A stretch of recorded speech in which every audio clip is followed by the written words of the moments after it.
Halina at pagsaluhan natin dakilang pag-ibig ng Diyos. Ngayon tayo natitipon sa banal na misa.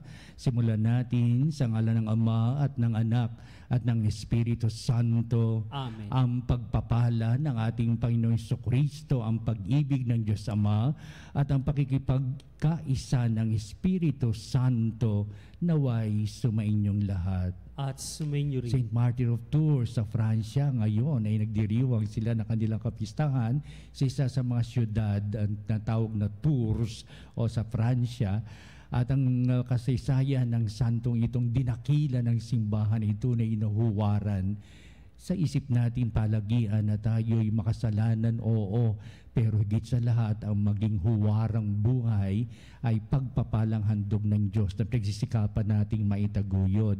Kaya upang tayo'y maging marapat na gumanap sa banal pagdiriwang na ito'y aminin natin ang ating mga pagkukulang. Humingi tayo sa Diyos ng kanyang awa at patawad. Inaamin ko sa makapangyarihang Diyos at sa inyo mga kapatid na lubha akong nagkasala sa isip, salita at sa gawa at sa aking pagkukulang, kaya sinasamo ko sa mahal na Birheng Maria, sa lahat ng mga anghel at mga banal at sa inyo mga kapatid na ako'y panalangin sa Panginoong ating Diyos. Kaawan tayo ng makapangyarihang Diyos, patawarin tayo sa ating mga kasalanan at patnubayan tayo sa buhay na walang hanggan. Amen. Panginoon, kaawaan mo kami. Panginoon, kaawaan mo Kristo, kaawaan mo kami. Kristo, kaawaan mo kami. Panginoon, kaawaan mo kami. Panginoon, kaawaan mo kami. Manalangin tayo. Ama naming makapangyarihan, sa pamumuhay at pagpanaw ng obispong si San Martin, ang iyong kadakilaan ay nagniningning. Ganapin mong panibago ang mga dakilang gawa na iyong paglingap sa aming loobin upang ang kamatayan mo ang buhay ay huwag makipaghiwalay sa amin sa pag-ibig mo sa pamamagitan ni Jesucristo kasama ng Espiritu Santo magpa sa walang hanggan. Amen. Pagbasa mula sa sulat ni Apostol San Pablo sa mga taga-Roma. Mga kapatid, ikumusta ninyo ako kina Priscilla at Aquila, mga kamanggagawa ko kay Kristo Jesus. Sumuong sila sa panganib upang mailigtas ang aking buhay. At hindi lamang ako ang nagpapasalamat, kundi pati ang mga simbahan ng mga hentil. Ikumusta rin ninyo ako sa simbahan nagtitipon sa bahay ng mag-asawang ito. Ipaabot din ninyo ang aking pangungumusta sa kaibigan kong si Epeneto, ang unang sumampalataya kay Kristo doon sa Asia, at kay Maria na nagpakahirap para sa inyo. Ikumusta ninyo ako sa mga kababayan kong sina Adronico at Junia na nakasama ko sa bilangguan. Sila'y kilala ng mga apostol at naunang naging Kristiyano kaysa akin. Ikumusta ninyo ako kay Ampliato na aking minamahal sa Panginoon, kay Urbano na kamanggagawa natin kay Kristo, at sa kaibigan kong si Stachys. Magbatian kayo bilang magkakapatid kay Kristo. Binabati kayo ng lahat ng mga simbahan ni Kristo. Akong si Tercio na sumulat ng liham na ito ay bumabati rin sa inyo sa pangalan ng Panginoon. Kinukumusta kayo ni Gayo na tinutuluyan ko. Sa bahay niya nagtitipon ang buong simbahan. Kinukumusta rin kayo ni Erasto na ingat yaman ng lungsod at ng ating kapatid na si Quarto. Naway sumainyong lahat ang pagpapala ng ating Panginoong Hesukristo. Amen. Purihin ang Diyos na makapagtitibay sa inyo sa pamamagitan ng mabuting balita tungkol kay Hesukristo na ipinangangaral ko sa inyo. Ang mabuting balitang iyan ay isang hiwaga na nalihim sa loob ng mahabang panahon at sa utos ng walang hanggang Diyos ay nahayag ngayon sa mga hentil upang sila'y manalig at tumalima kay Kristo.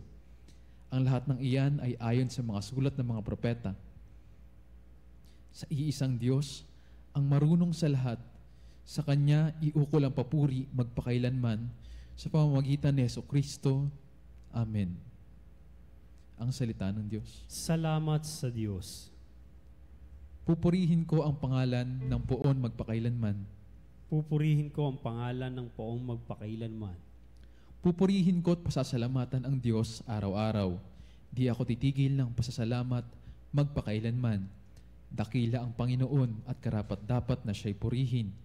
Ang kadikilaan niya ay mahirap nating unawain. Pupurihin ko ang ngalan ng poon magpakailanman. Sa alinmang lahi ang iyong ginawa ay papupurihan. Iyahayag nila ang mga gawa mong makapangyarihan. Ang karangalan mo at pagkadakilay ipamamalita at isasaysay ko ang mga gawa mo na kahanga-hanga. Pupurihin ko ang ngalan ng poon magpakailanman. Magpupuring lahat sa iyo, o poon, ang iyong nilalang. Lahat mong nilikha ay pupurihin ka at pasasalamatan. Babanggitin nilang tunay na dakila ang iyong kaharian at ibabalitang tunay kang dakilat makapangyarihan.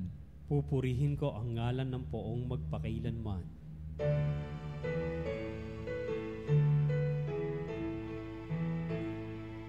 Hallelujah, hallelujah, hallelujah,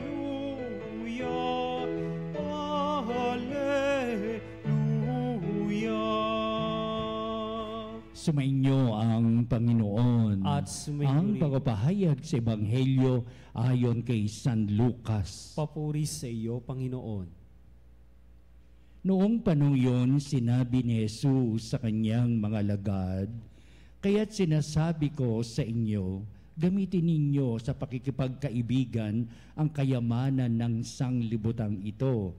Maubos man ito'y may tatanggap naman sa inyo sa tahanang walang hanggan, at ang mapagkakatiwalaan sa maliit na bagay ay mapagkakatiwalaan sa malaking bagay.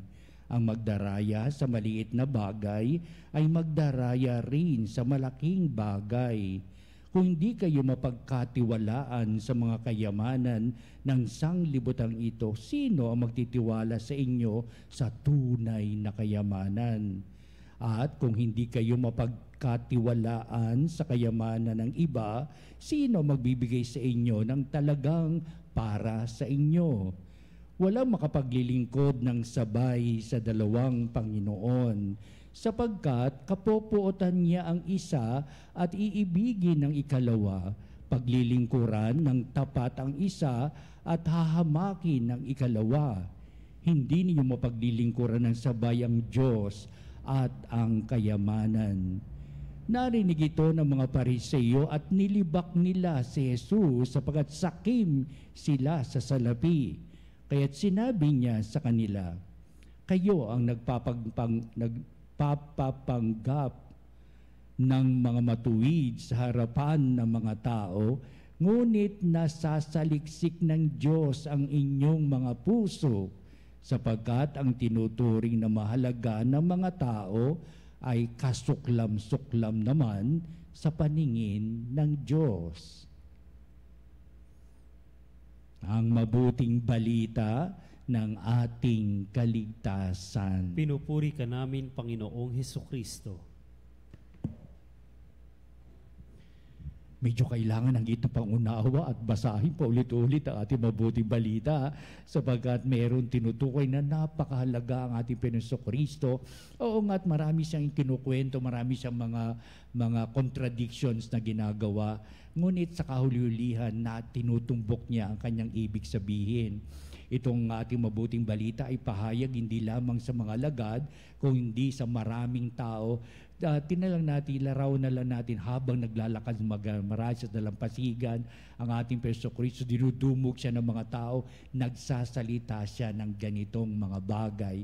At ito ay siyempre nakakaunawa, nakakaintindi mga kalakalapit niya, pero pagdating naman ng sila na lang mismo, pagdating ng gabi, doon nila muling tinatalakay ang mga tinalakay ni Kristo habang siya'y nangangaral sa maraming tao.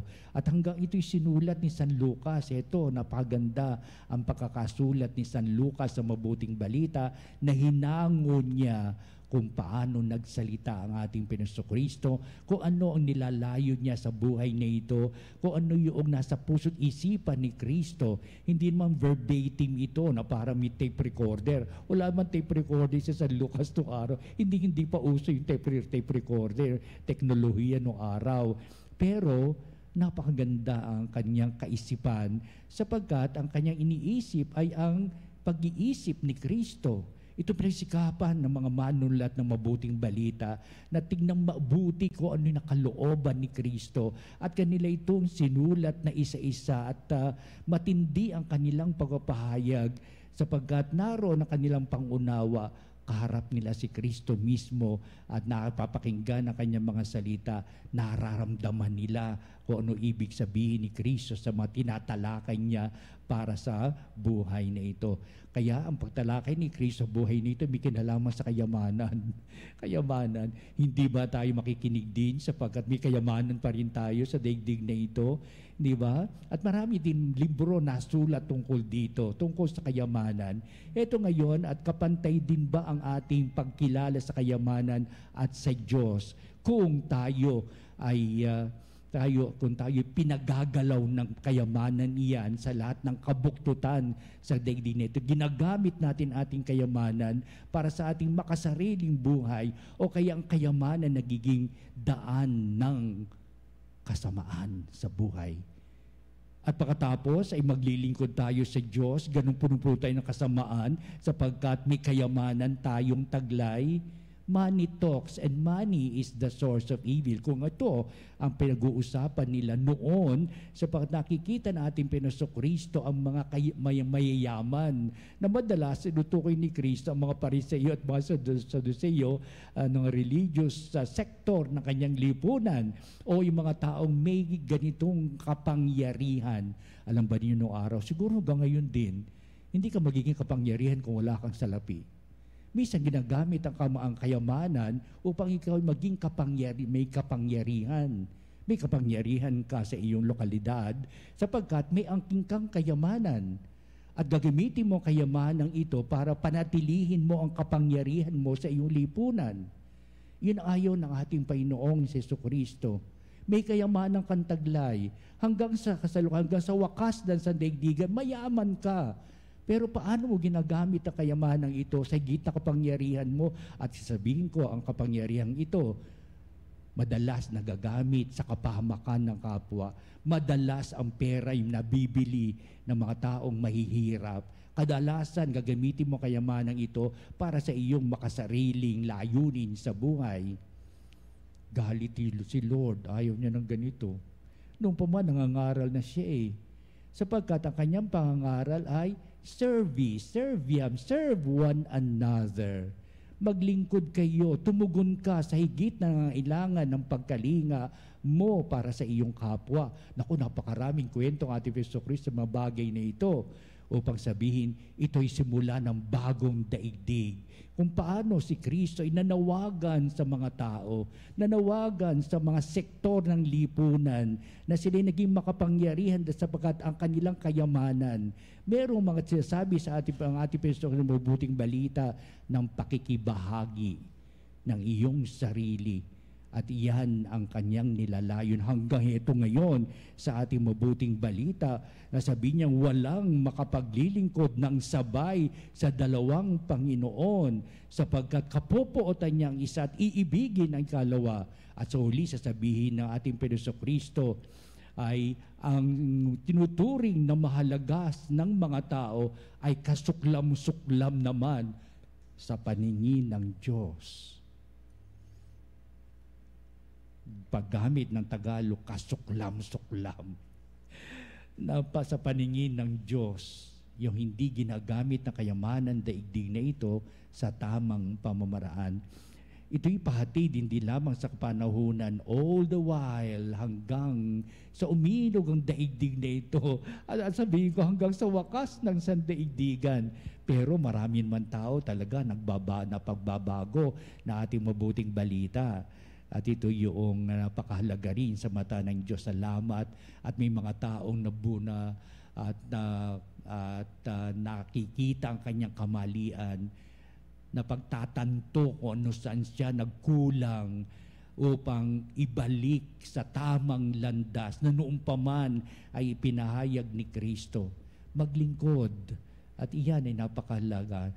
Ito lang sa paglilingkod, wawala ang lahat ng kasakiman ng tao, pagkakanya-kanya. Maglingkod para nang sa gayon, gamitin natin upang tayo maging tunay na katiwala ng kayamanang ibinigay ng Diyos sa daigdig na ito at tayo'y pangsamantalang nangangasiwa lamang upang sabihin ng buong mundo ang pagtatangi ng Diyos, pagpapahalaga ng Diyos. Lahat naman tayo kumikilala sa Diyos. Ano man na relihiyon natin, may Diyos yan. Hindi ba? Upang sabihin, iyan ang kalooban ng Diyos na dapat nating sundin. Ngayon, ipapanalangin natin sa pagdiriwang na ito, oo, nanunuot pa sa aming kalooban. Pero hanggang makarating ito sa mga kinauukulang, meron pang hinahawakan ng kanilang kayamanan para ito'y maging kapangyarihan nilang tinatangi. At ito'y alam nila nagiging masama upang sabihin ko ngayon, sa kaya hahantong itong mga bagay na ito, di ba? Saan kaya pupunta itong mga taong ganito ang uri na kanilang buhay?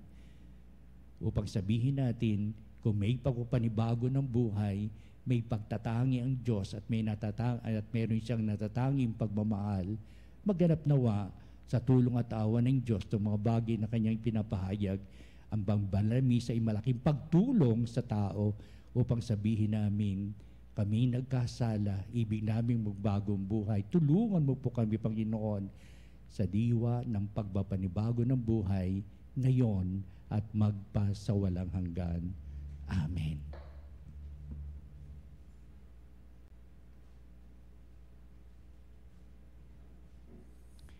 Halina mga kapanalig at dumulog tayo sa Diyos upang natin makita ang itinatangi ng Diyos upang ang pagmamahalan ay maging laan para sa lahat at walang pinananaligan kung sino higit na mayaman at makapangyarihan at kung ano ang may estado sa buhay. Ngunit ang pagpapala ng Diyos naway mag-umapaw. Ang ating pong itutugon sa bawat panalangin. Panginoon, dinggin mo ang aming panalangin. Panginoon, dinggin mo ang aming panalangin. Ang simbahan naway magwagi sa kanyang pagpupunyaging labanan ng kasamaan sa daigdig. Manalangin tayo sa Panginoon. Panginoon, dinggin mo ang aming panalangin. Ang Kristiyanong sumasampalataya naway magkaroon ng tapang na magsalita at kumilos laban sa kasamaang sumisira ng ating lipunan. Manalangin tayo sa Panginoon. Panginoon, dinggin mo ang aming panalangin. Ang mga pinaging manhid na ng kasalanan, naway hipuin ng Espiritu ng Panginoon upang magbalik loob sila at magbago ng pamumuhay. Manalangin tayo sa Panginoon. Panginoon, dinggin mo ang aming panalangin. Ang mga may sakit naway palakasin sa kanilang dinaranas na pagsubok at maialay nila ang kanilang paghihirap para sa pagbabalik loob ng mga makasalanan. Manalangin tayo sa Panginoon. Panginoon, dinggin mo ang aming panalangin. Ang ating mga mahal na yumao naway akayin sa piling ni Kristo. Manalangin tayo sa Panginoon. Panginoon, dinggin mo ang aming panalangin. Manalangin din tayo sa lahat ng ating mga sariling kahilingan.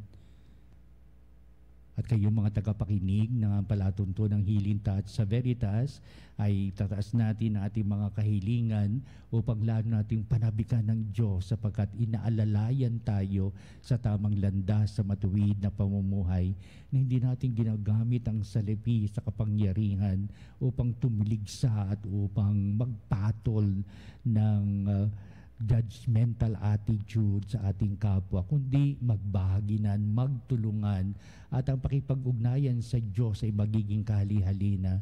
Punoy nawa tayo ng Diyos na Kanya dakilang pagmamahal at paggabay, tayo tumatanggap sa Kanyang mapagpalang pag-aaruga. Kaya ang lahat na ito'y niling namin sa pamamagitan ni Jesucristo, kasama ng Espiritu Santo, magpasawalang hanggan. Amen.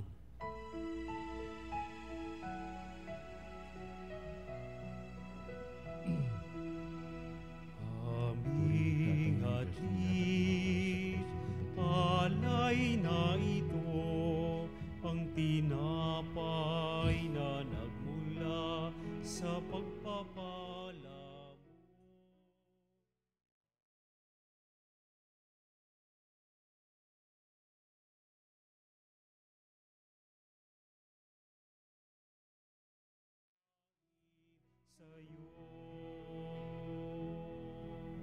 Mahal naming Diyos, inyong tanggapin ang munting alay mula sa amin. Buong puso namin hihintayin pagpapala na aming hiling.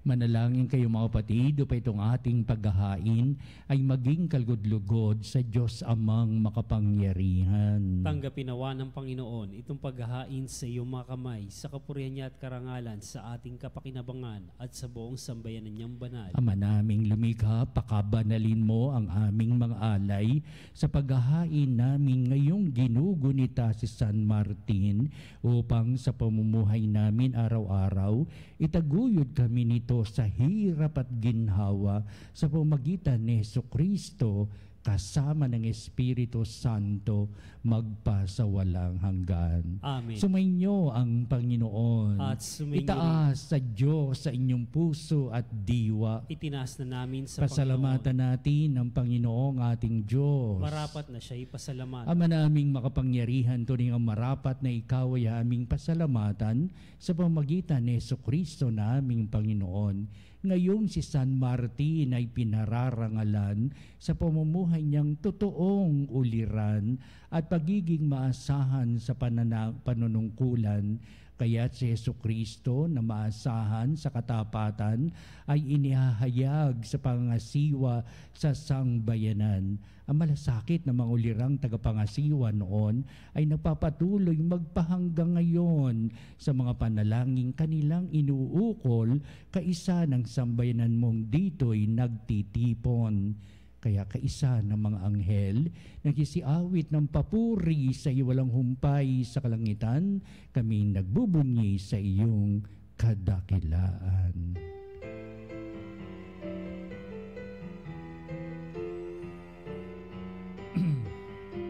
Santo, Santo, Santo, Diyos makapangyarihan, puspos na luwalhati ang langit at lupa.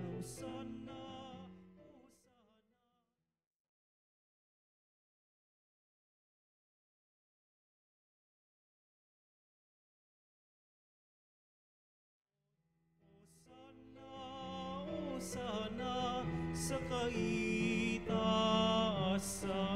Hosanna, Hosanna sa kaitaasan.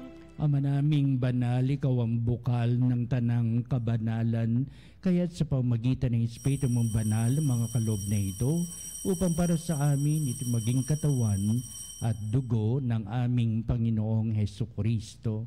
Bago niya pagtiisang kusang loob na maging handog, hinawakan niyang tinapay, pinasalamatan kanya, pinagatihati niya yon, iniabot sa kanyang mga alagad at sinabi, "Tagapin niyong lahat ito at kanin ito ang aking katawan na iyahandog para sa inyo."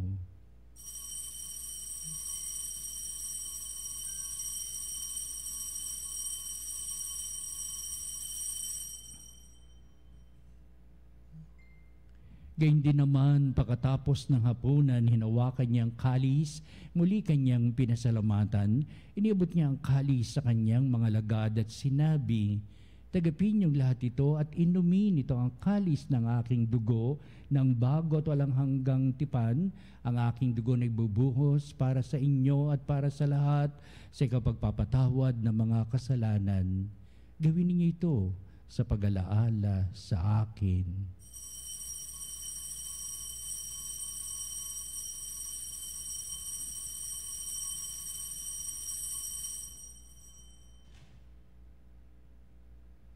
Ipagbunyi natin ang misteryo ng pananampalataya. Si Kristo ay namatay, si Kristo ay nabuhay, si Kristo ay babalik.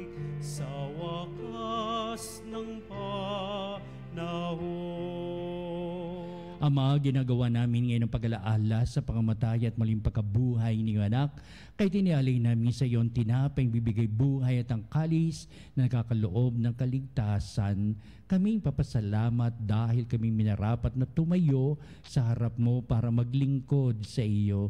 Sinasamo namin kaming magsalusalo sa katawan at dugo ni Kristo ay mabuklod sa pagkakaisa sa pamamagitan ng Espiritu Santo. Ama, lingapin mo yung simbahang laganap sa buong daigdig. Puspusin mo kami sa pag-ibig kaisa ni Francis na aming Santo Papa, si Onesto na aming Obispo at ng Tanang Kaparian. Alalahanin mo rin ang aming mga kapatid na nahimlay na may pag-asang sila'y muling mabubuhay, gayon din ang lahat ng mga pumanaw. Kaawaan mo sila at patuloyin sa iyong kaliwanagan. Kaawan mo at pagindapatin kaming lahat na makasalo sa iyong buhay na walang wakas. Kaisa naman na Birheng Maria, ina ng Diyos, si San Jose na kanyang dakilang kabiyak ng puso, at ang lahat ng mga apostol at lahat ng mga banal, si San Martin ng Tours, at namuhay dito sa daigdig ng kalugod-lugod sa iyo. Maipagdiwang nawa namin ang pagpupuri sa ikararangal mo sa pamamagitan ng iyong anak na aming Panginoong Hesukristo. Sa pamamagitan ni Kristo, kasama niya at sa Kanya, o Diyos amang makapangyarihan, ikaw ay pinupuri at ipinagdarangal kaisa ng Espiritu Santo magpa sa walang hanggan. Amen. Amen.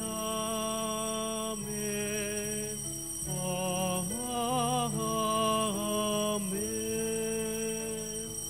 Dakila ko, Ama, sa pagsasaayos ng aming buhay, sapagkat minsan na madalas nakakabig kami ng kayamanan, ng kapangyarihan at ng aming estado sa buhay nito.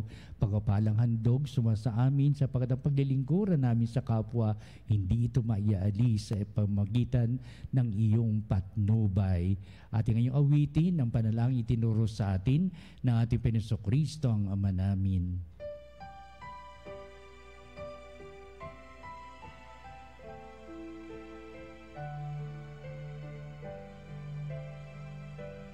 Ama namin, sumasalangit ka, sambahin ang ngalan mo, mapasa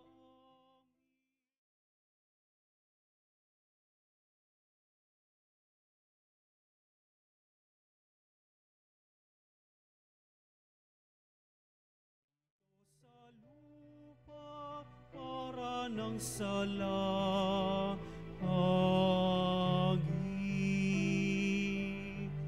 Bigyan mo kami ngayon ng aming kakanin sa araw-araw at patawarin mo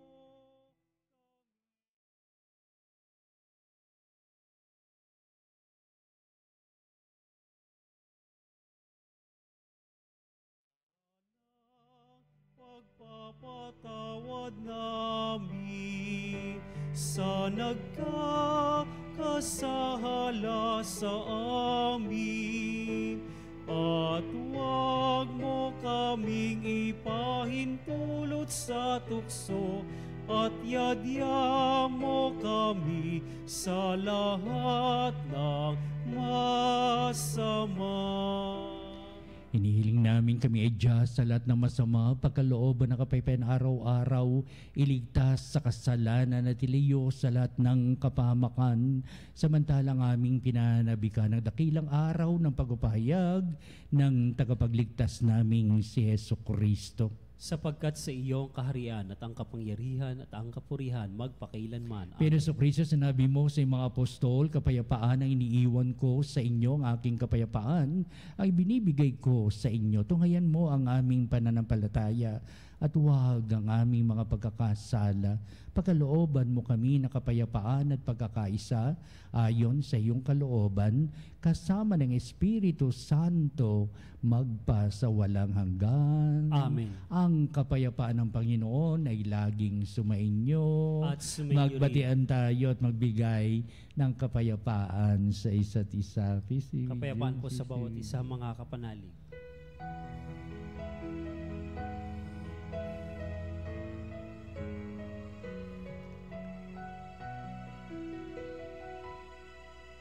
Kordero ng Diyos na nag-aalis ng mga kasalanan ng mundo, maawa ka sa amin. Kordero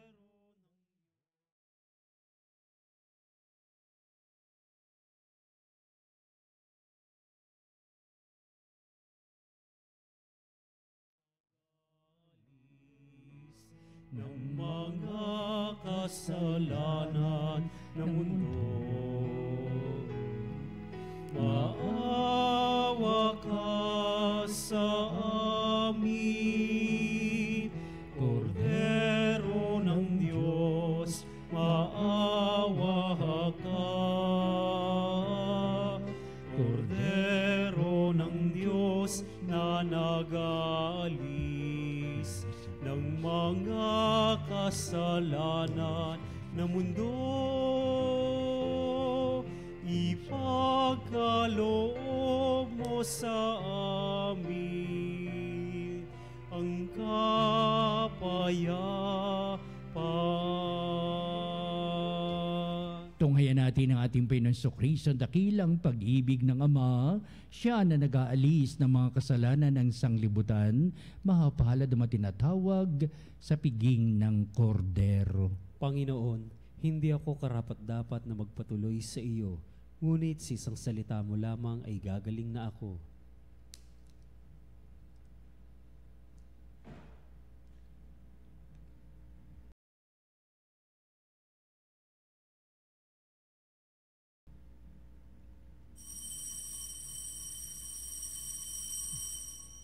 Mga kapanalig, ating dasalin ang komunyong espiritual. O Jesus, nananalig ako sa pananahan mo sa kabanal-banalang sakramento. Minamahal kita higit sa lahat at hangad ka ng aking kaluluwa. Hindi ko man matatanggap ngayon ang iyong katawan at dugo, inaasahan ko na patuloy kang mamumuhay sa aking puso. Naniniwala ako na narito ka at kaisa ka ng aking buong pagkatao. Huwag mong ipahintulot na mawalay ako sa iyo. Amen.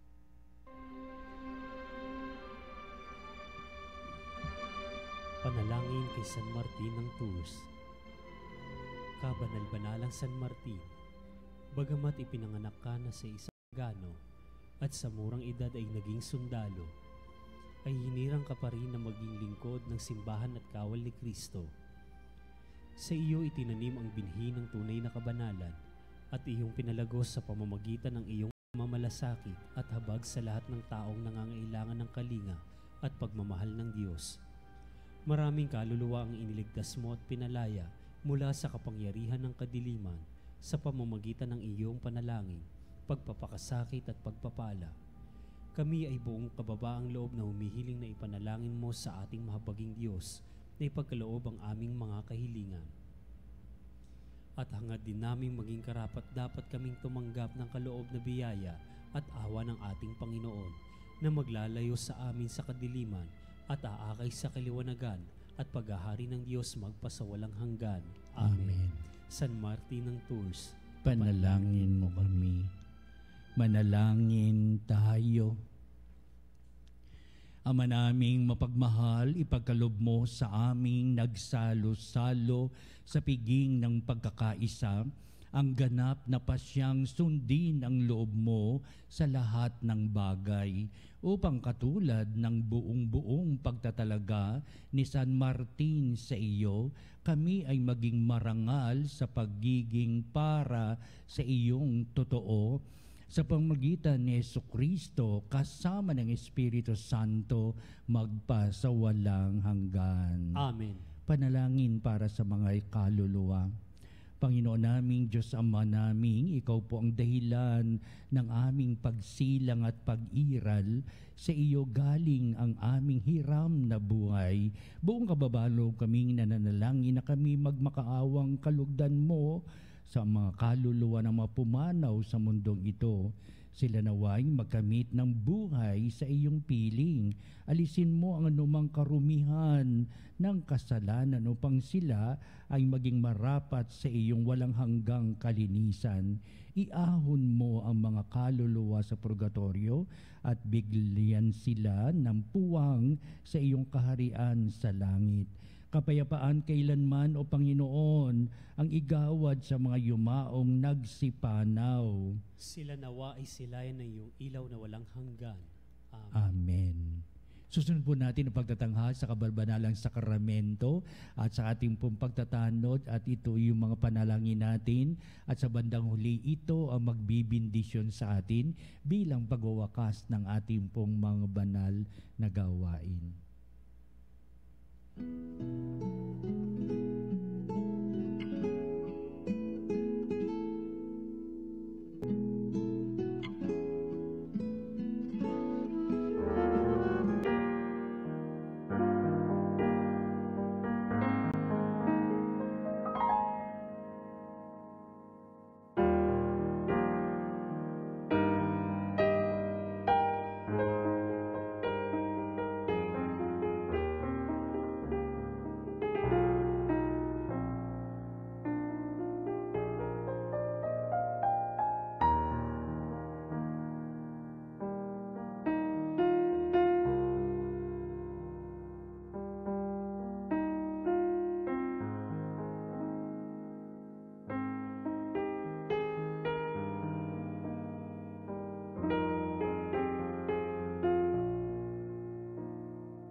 Saluta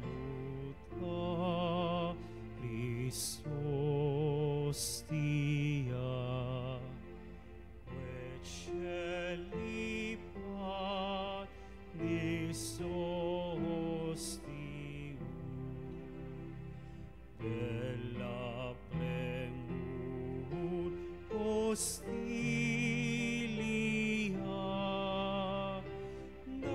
Darobur Fer Auxilium,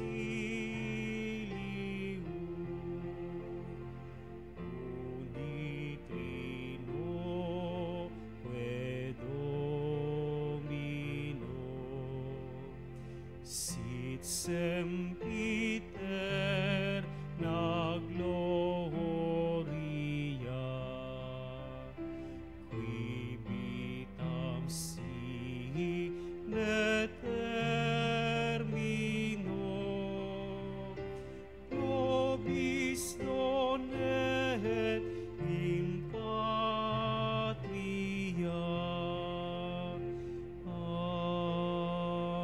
Amen.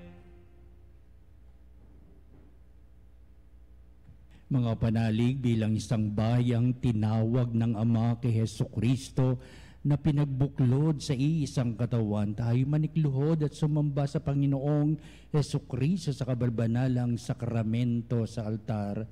Sa sandaling ito ng pagpupuri at pagsamba sa banal na sakramento, alalahanin natin ang ating mga kapanalig na kasama natin ngayon nakikinig at nakasubaybay sa ating himpilan. Higit sa lahat ang ating mga may sakit at mga nakaratay sa banig ng karamdaman, ang mga nasa pagamutan at kanilang tahan at ang lahat na tanging sa Diyos lamang umaasa ng kagalingan. Gayon din, panalangin natin ang mga nanghihinaan sa kanilang pananampalataya, ang mga nakararanas na matinding kalungkutan, takot at pangamba, ang mga nawawala ng pag-asa at lakas ng kalooban. O Diyos, halina at kami tulungan. O Panginoon, magbadali ka sa iyong pagdamay. Papuri sa Ama at sa Anak at sa Espiritu Santo. Kapara noong una, ngayon at magpasawalang hanggan. Amen. Purihin ang makapangyarihang Ama na nagsugo sa kanyang bugtong na anak upang tayo'y maipagkasundo sa Kanya. Pinupuri ka namin ngayon at kailanman. Purihin ang Panginoong Hesukristo, ang kordero ng Diyos na nag-alay ng kanyang katawan at dugo bilang pagtubo sa sala ng tanan. Pinupuri ka namin ngayon at kailanman. Purihin ang banal na Espiritu, ang Panginoong nagpapabanal na pumupuspos at nagbibigay kagalingan sa lahat. Pinupuri ka namin ngayon at kailanman.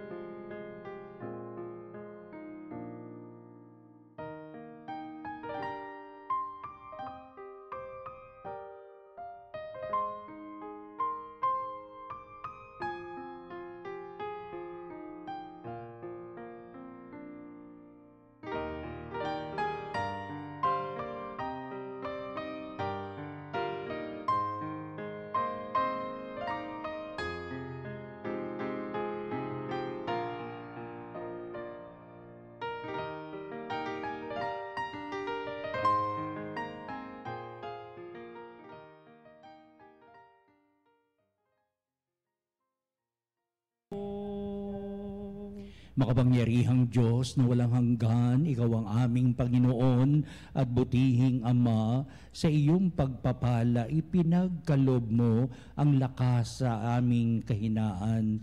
Tungayan mo po ng may kagandahang kalooban ang iyong mga lingkod na may sakit at karamdaman, ang mga nababalisa at nawawalan ng pag-asa, ang mga natatakot at nalulumbay, ang mga may matinding suliraning taglay at pinagdaraan ng hirap sa buhay, ang mga nasa pingit ng kamatayan.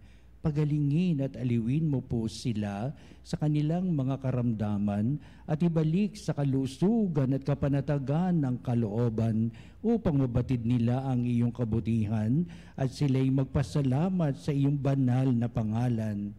Hinihiling namin ito sa pamamagitan ni Kristong ating Panginoon. Amen.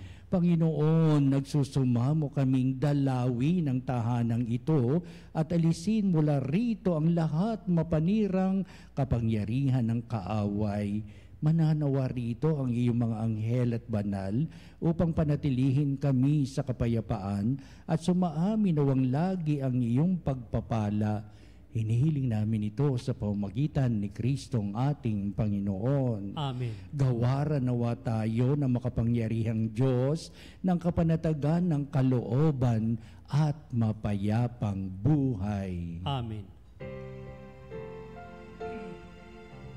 Tantum ergo sacramentum veneremur cernui et antiquum documentum novo cedat ritui prestet fides supplementum sensu defectui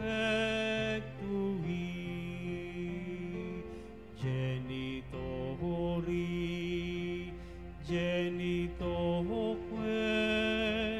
lauset jubilatio saluso, nor virtus quoque sitet benedictio, procedenti abur troque comparsit laudatio. Amen. Amen. Panem de cielo, praise the Eis. Omne delectamentum in se habente. Oremus. Deus, qui nobis sub sacramento mirabili, passiones tue memoriam reliquisti, tribue quesimus, idros corporis et sanguinis, tui sacra mysteria venerari, ut redemptiones tui fructum in nobis iuditor sensiamus, qui vives et reinas in saecula saeculorum. Amen.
Ang banal na pagpupuri, purihin ang Diyos. Purihin ang Diyos. Purihin ang kanyang banal na pangalan. Purihin ang kanyang banal na pangalan. Purihin si Jesucristo, Diyos na totoo at tao namang totoo. Purihin si Jesucristo, Diyos na totoo at tao namang Purihin ang totoo. ngalan ni Jesus. Purihin ang ngalan ni Jesus. Purihin ang kanyang kaban-banalang puso. Purihin ang kanyang kabanal-banalang puso. Purihin ang kanyang kamal-mahalang dugo. Purihin ang kanyang kamahal-mahalang dugo. Purihin si Jesucristo sa banal na sakramento sa altar. Purihin si Jesucristo sa banal na sakramento sa altar. Purihin ang Espiritu Santo ang mang-aaliw. Purihin ang Espiritu Santo ang mga aliw. Purihin ang dakilang ina ng Diyos, si Maria Santissima. Purihin ang dakilang ina ng Diyos, si Maria Santissima. Purihin ang kansinisang paglilihi sa Kanya. Purihin ang kalinis-linisang paglilihi sa Kanya. Purihin ang kanyang malalhating pag-aakyat sa langit. Purihin ang kanyang malwalhating pag-aakyat sa langit. Purihin ang ngalan ni Maria, Birhen at Ina. Purihin ang ngalan ni Maria, Birhen at Ina. Purihin si San Jose, ang kanyang kalsinisang esposo. Purihin si San Jose, ang kanyang kalinis-linisang esposo. Purihin ang Diyos sa kanyang mga anghel at mga santo. Purihin ang Diyos sa kanyang mga anghel at mga santo.